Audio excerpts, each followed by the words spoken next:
Halo, Tabiawa ya. Sebelumnya kita sudah membahas tentang Perang Tondano, yaitu Perang Minahasa melawan kolonial Belanda. Nah, rupanya sebelum Perang Tondano meletus, ternyata sudah terjadi perang besar lainnya antara suku Minahasa melawan bangsa Spanyol. Sebuah kisah sejarah heroisme suku Minahasa melawan kolonial yang juga tidak kalah hebat dan tidak kita temukan dalam buku pelajaran sejarah di sekolah sejak dulu. Perang besar antara Minahasa dan Spanyol ini terjadi sekitar kurun waktu tahun 1644 sampai 1664. Mari kita bahas. Dari berbagai sumber disebutkan bahwa bangsa Spanyol sebenarnya sudah datang di tanah Minahasa sejak tahun 1520-an. Kelompok kecil yang merupakan bagian dari tim ekspedisi Magalhães melakukan ekspedisi untuk mencari rempah-rempah, khususnya beras. Dari Maluku mereka berlayar dan tiba di Pantai Kima Manado dan Pantai Amurang, kemudian melanjutkan perjalanan mengitari tanah Minahasa, yaitu wilayah Amurang, naik ke pegunungan Motoling, ke wilayah Tonsawang atau daerah Tombatu, masuk ke wilayah Totembuan atau sekitar Kaungkoan, kemudian ke Tomohon, Tondano, Tonsea, dan kembali ke Wenang atau Manado, dan akhirnya mendirikan sebuah benteng di dekat muara sungai Manarau di pantai Manado sebagai tempat pemukiman dan untuk menampung rempah-rempah, beras, dan bahan-bahan lainnya. Tapi lambat laun, benteng ini menjadi semakin besar dan dipenuhi dengan banyak pasukan yang bersenjata api lengkap dan disertai meriam. Awalnya, hubungan orang Spanyol atau biasa disebut kaum Castella memiliki hubungan yang cukup baik. Mereka berdagang dengan penduduk asli Minahasa dan menyebarkan agama. Namun lambat laun situasinya mulai berubah. Atas perintah rajanya, mereka menjadi tamak dan melakukan penjajahan di tanah Minahasa. Para serdadu Spanyol masuk ke semua wilayah Minahasa dan mulai mengambil paksa beras dan rempah-rempah hasil bumi lainnya. Mereka berbuat semena-mena dengan menganiaya dan membunuh siapa saja yang melawan, serta memperkosa perempuan-perempuan muda Minahasa. Dan puncaknya ketika mereka mengenakan upeti atau pajak pada masyarakat pribumi Minahasa di tanah mereka sendiri. Akhirnya sekitar tahun 1644, Warane-Warane serta Wawene-Wawene Minahasa memilih bangkit melawan dan perang pun tidak bisa dihindari. Namun berbeda dengan perang Tondano yang hanya terpusat di Minawanua Tondano saja. Perang Minahasa Spanyol ini terjadi di berbagai distrik atau pakasaan atau wilayah Minahasa. Bunyi genderang perang terdengar ke semua penjuru tanah Minahasa. Semua wilayah pakasaan mengangkat pedang dan kompak melawan kaum Castella. Perang di pakasaan Tombulu atau Tomohon. Berdasarkan catatan-catatan yang saya rangkum dari berbagai sumber, perang di Tomohon ini pecah karena perbuatan prajurit Spanyol yang terlalu menghina, merendahkan dan melecehkan penduduk setempat. Mereka berbuat kasar, merampok, dan memperkosa perempuan-perempuan muda.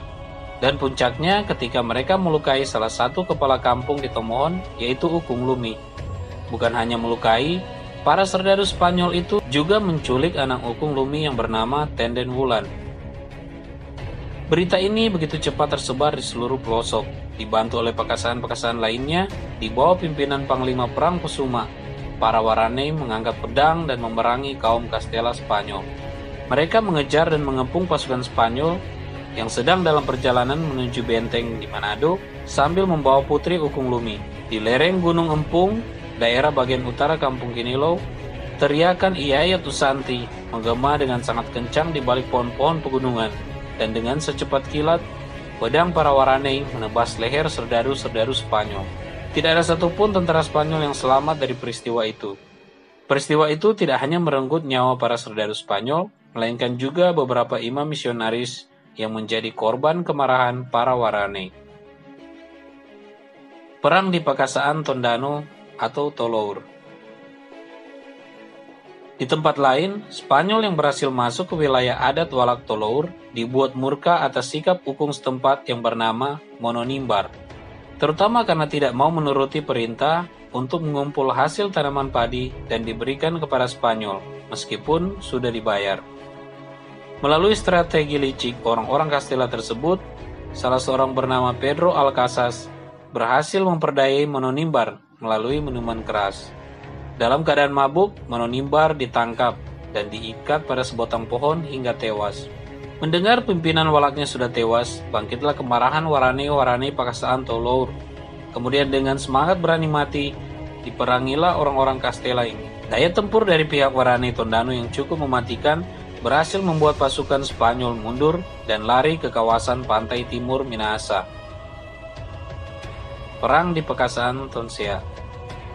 Pasca kekalahan dari wilayah Tondano, ternyata pasukan Spanyol tetap bersikeras untuk menguasai Minahasa bagian utara, yakni daerah Tonsea, tepatnya di kawasan Sawangan.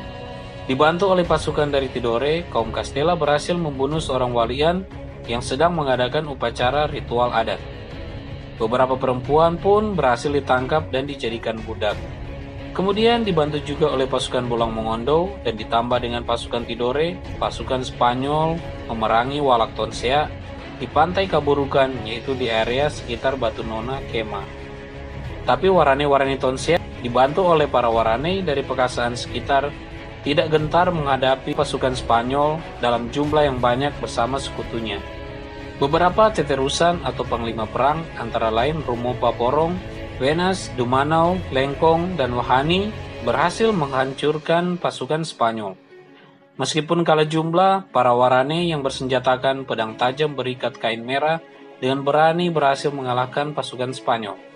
Kepala para serdadu Spanyol yang tewas ditancapkan di sepanjang jalan sebagai simbol kemenangan dan menjadi tanda peringatan kepada bangsa Spanyol. Perang-perang perlawanan bangsa Minahasa yang terjadi di berbagai wilayah tadi menjadi saksi kehebatan perang Warane Minahasa yang menyebabkan pihak Spanyol melarikan diri kembali ke Filipina dan Maluku. Perang di Pekasaan Tonsawang, Tombasian, dan Temboan. Namun sifat serakah dan tamak bangsa Spanyol yang waktu itu ingin menguasai wilayah Minahasa yang kaya akan rempah-rempah, beras, dan hasil bumi lainnya membuat mereka kembali lagi ke tanah Minahasa.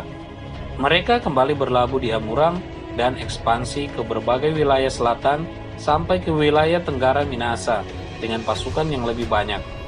Mereka bersekutu dengan Raja Moko Ago II, yaitu Raja Bolang Mongondo, dan perompak-perompak dari Mindanao, Filipina. Perang pun terjadi di wilayah Tonsawang, Tombasian, dan Temboan.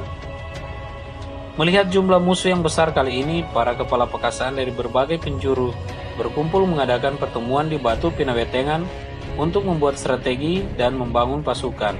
Dalam musyawarah inilah tercetuslah ide dan memutuskan untuk mengundang VOC datang ke Minahasa sebagai sekutu, yang kemudian menjadi cikal bakal perang besar selanjutnya di tanah Minahasa, yaitu Perang Tondano.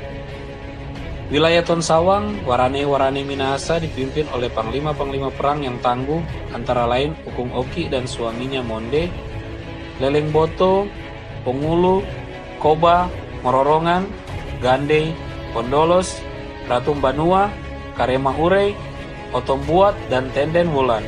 Dan panglima perang dari Tombasian dan Temboan adalah Rumokoi, Worotikan, Tumiwa, Raranta, Mamarimbing, Sangian, Wawu Kineke, Kendang Wulan, dan Lingkan Wene. Perang di wilayah selatan ini rupanya terjadi cukup lama, tapi singkatnya, dengan dibantu oleh panglima perang dan Warane dari Pekasaan-Pekasaan lain, antara lain Pembulu, Tolour, Tonsea, Langowan, dan lain-lain, pasukan Spanyol dan sekutunya berhasil dikalahkan. Mereka pun langsung berlabuh keluar dari tanah Minahasa dan tidak pernah kembali lagi. Dengan demikian, sesuai dengan yang disampaikan oleh Ketua Umum Komunitas Sejarah Indonesia, yaitu Dr. Muklis Paini, bahwa salah satu suku bangsa di Asia yang secara historis mampu mengalahkan pasukan Spanyol yang merupakan salah satu bangsa adidaya pada waktu itu adalah Minahasa. Bukanlah cerita omong kosong, tetapi secara akademik historis dapat dipertanggungjawabkan. Demikianlah pembahasan kita kali ini. Semoga bermanfaat. Sampai ketemu di topik berikutnya. Akhir kata, Pakatuan wo Pakalawiren.